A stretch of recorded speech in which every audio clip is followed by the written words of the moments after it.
Vega Jewelers, luxury bridal jewelry exhibition sale. First and second November, the Residency Towers at Coimbatore. ఆకాశం నుంచి భూమి మీదకి ఏదో ఒక వింత వస్తువు దూసుకొస్తోందని, అది గ్రహ శకలమా లేక గ్రహాంతరవాసులు ప్రయాణం చేస్తున్న వ్యోమ నౌక అని చాలా రకరకాల వార్తలు స్ప్రెడ్ అవుతున్నాయి. అలాగే నవంబర్ నెలలోనే ఈ వింతైన ఆకారం భూమిని తాకుతుందని, పెద్ద ప్రమాదం ఏర్పడుతుందని అంటున్నారు. దీనికి సంబంధించి మరింత సమాచారం ఇస్రో ఫార్మర్ సైంటిస్ట్ కేవీఏ చక్రవర్తి గారు లైన్లో ఉన్నారు.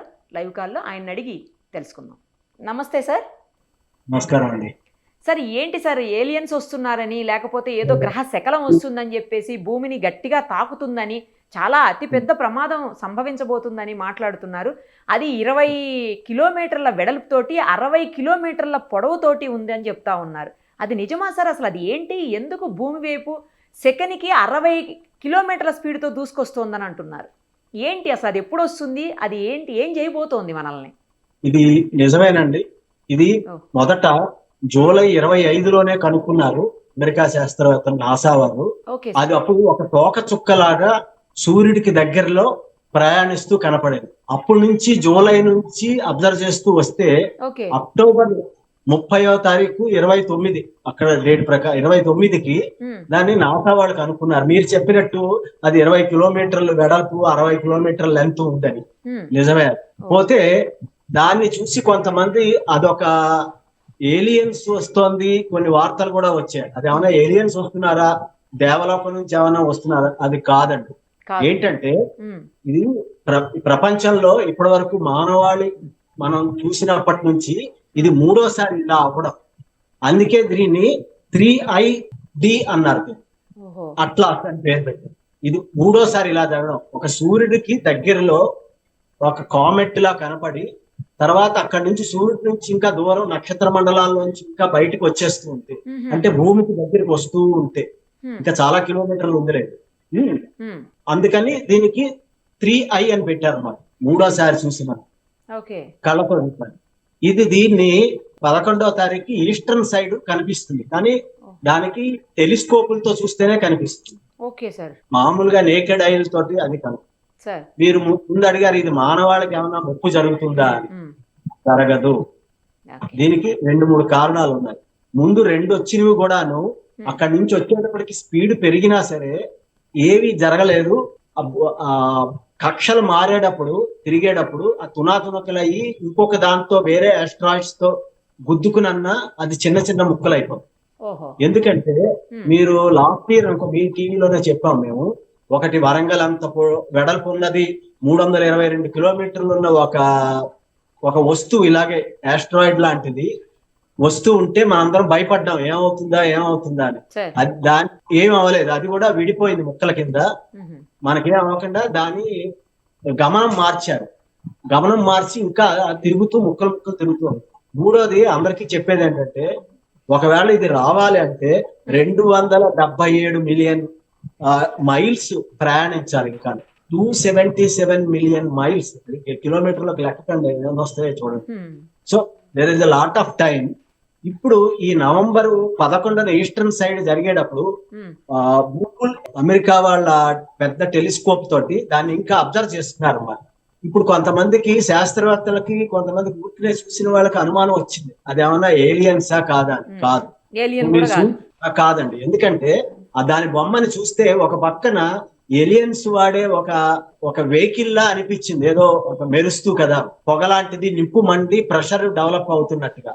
అదేంటంటే సూర్యుడు కాంతి పడి ఆ మెటీరియల్ మీద, ఆస్ట్రాయిడ్ కూడా ఒక రాతి ముక్కలు లాంటివి, ఒక మట్టి, ఇలా చంద్రమండలంలో మట్టి, రాతి, గనులు అవి ఉంటాయి కదా, అక్కడ ఏమన్నా ఖనిజాలు ఉండడం వలన ఆ రిఫ్లెక్షన్స్ పడి ఆ ఏరియా అంతా మనకి ఒక రౌండ్ గా, ఒక మన రాకెట్ వెళ్తున్నప్పుడు నాజుల్లోంచి వచ్చినట్టుగా, అగ్గి వచ్చినట్టుగా మనకు కనిపిస్తోంది. అందుకని అలా కొంతమంది భయపడ్డారు, వచ్చి మానవాళికి ఏమైనా ప్రమాదం జరుగుతుందేమో అని. అలాంటిదే లేదు, చక్కగానే ఉంది. ఏమదు. నవంబర్ 11వ తారీఖు తర్వాత మనకి ఇంకా మోర్ డీటెయిల్స్ వస్తాయి. ఇప్పుడు ఇది గ్రహ శకలమా, లేకపోతే తోక చుక్కనా, లేకపోతే ఏంటి అసలు? ఏమొస్తుంది అసలు? దాన్ని ఏమంటారు? గ్రహ శకలాలు అనేవి బోల్డ్ అని వస్తూ ఉంటాయి. వెళుతూ ఉంటాయి. ఓకే, ఫస్ట్ దీన్ని సూర్యుడికి దగ్గరగా కనపడింది కామెట్ అంటారు. అందుకే 3i మూడోది కనపడింది. మానవాళి ఆవిర్భవించిన తర్వాత కనపడింది, మనకి జ్ఞానం వచ్చి అవి చూడడానికి వీలైన టెలిస్కోప్లు వచ్చిన తర్వాత చూసింది ఇది మూడోది. సో ఇది కూడా ఒక గ్రహ శకలమే. అది ఇంకా 277 మిలియన్స్ లోంచి 200 మిలియన్ మైల్స్ కి వచ్చేటప్పటికి కక్షలు మారి కిందకు వచ్చేటప్పటికి ఇంకాను మీకు తెలుస్తుంది అది గ్రహ శకలం. సార్ అసలు ఒక విషయం చెప్పండి, ఏలియన్స్ అనేవాళ్ళు ఉన్నారా? వాళ్ళు వచ్చిపోతుంటారు భూమికి అని చెప్తా ఉంటారు, అసలు అది నిజమా లేకపోతే కేవలం ఎన్ని అపోహలైనా భ్రమలేనా ఇవన్నీ? దీంట్లో ఒక 3-4 మంచి విషయాలు చెప్పాలి. అందరికీ ఉన్న డౌట్, చాలా ఇంట్రెస్టింగ్ సబ్జెక్ట్. ఇప్పుడు వస్తున్న యువతకు కూడా ముందు చదివే చదువులకి ఈ ఇన్ఫర్మేషన్ పనిచేస్తుంది. ఇప్పుడు మనం అంతా సూర్యుడికి ఇటుపక్క ఉన్నాం. మనం సూర్యమండలం, సూర్యుడికి అటుపక్క ఏముంది? ఇక్కడంతా దేవతలు ఉన్నారా, ఇంకెవరన్నా ఉన్నారా, ఏలియన్స్ ఉన్నారా, ఇంకో ప్రపంచం ఉందా, వాళ్ళకి రక్తం లేకుండానే మనుషులు ఉన్నారా? ఇప్పుడు మన సైన్స్, మన భారతీయ విజ్ఞానం, మన రామాయణ భారతాలకి చాలా పోలికలు ఉన్నాయి. చాలా చోట్ల చెప్పాను ఈ విషయం. ఆంజనేయుడు ఉన్నాడు, ఆయన మనిషి అంటారు కదా, ఆయన సూర్యుడిని మింగపోయాడు. ఎలాగా? సూర్యుడి టెంపరేచర్ అవుటర్ షెల్ లో మీకు 5000 to 5500 డిగ్రీల సెంటిగ్రేడ్ దగ్గర ఉంటుంది అవుటర్ షెల్ లో, డిగ్రీల సెంటిగ్రేడ్. అలాంటిది మింగేశాడు అంటే ఆయన బాడీని అంత పెంచుకుని అంత టెంపరేచర్ ని తీసుకొస్తే మీకు ఎక్కువ టెంపరేచర్ ని అధిగమించే శక్తి మీలో ఉందని కదా. సో దేవుడి సృష్టిలో అది కూడా ఉండడం వలన నరాలు గాని రక్తంలో లేకుండా కూడా ఒక రకమైన మనుషులు ఉన్నారేమో అనేది ఏలియన్స్. అదొకటి. అయితే అసలు నిజమేనా గ్రహాంతరవాసులు వచ్చిపోవటం నిజమేనా? దీనికి ఒక ఇదే ఉదాహరణ ఏంటంటే, ఒక ఫోటో కూడా అమెరికా వాళ్ళ దగ్గర ఉంది.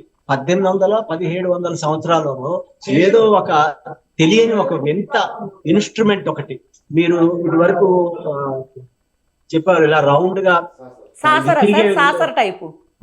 లా ఉండేలాగా బయటకు వచ్చాయి, పిల్లలందరూ ఆడుకునేవారు చూసారా, అదే మోడల్లో ఉన్న ఒక వస్తువు అమెరికాలో ఒక చోట పడింది.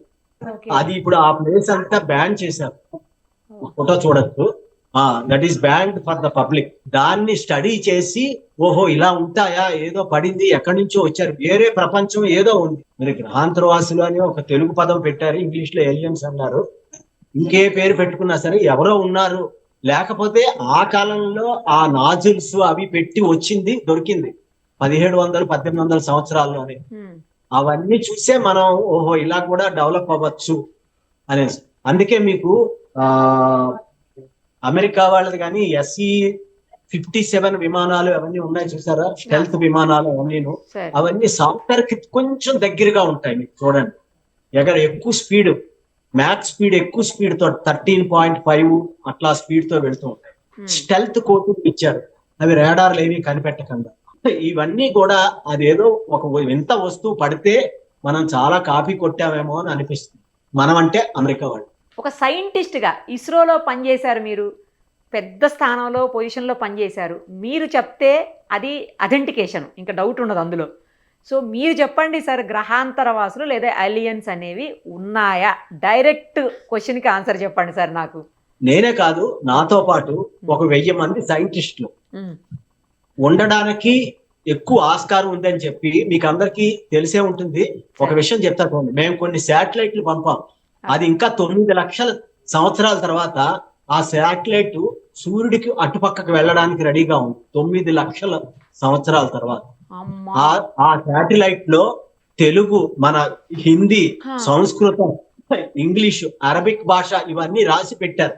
రాసి కొన్ని చోట్ల చిప్పులు పెట్టారు, మేమంతా ఇలా ఉన్నాం, మేము ఇలా ఉంటాం, మేము ఏమి చెయ్యం, మీకేమి చెయ్యం, మనం కలుసుకోవడానికి మేము రెడీగా ఉన్నాం అని. ఆ శాటిలైట్ అక్కడికి వెళితే అవి చూస్తే వాళ్ళు ఆ శాటిలైట్ పట్టుకుంటే దాంట్లో ఈ డేటా అంతా దొరుకుతుంది. మేము ఇలా ఫోటోలు పెట్టారు, చిప్పులో పెట్టారు అన్ని అన్నమాట. ఆ శాటిలైట్ వెళ్తుంది. అవన్నీ కూడాను న్యూక్లియర్ పవర్ తోటి పనిచేస్తాయి.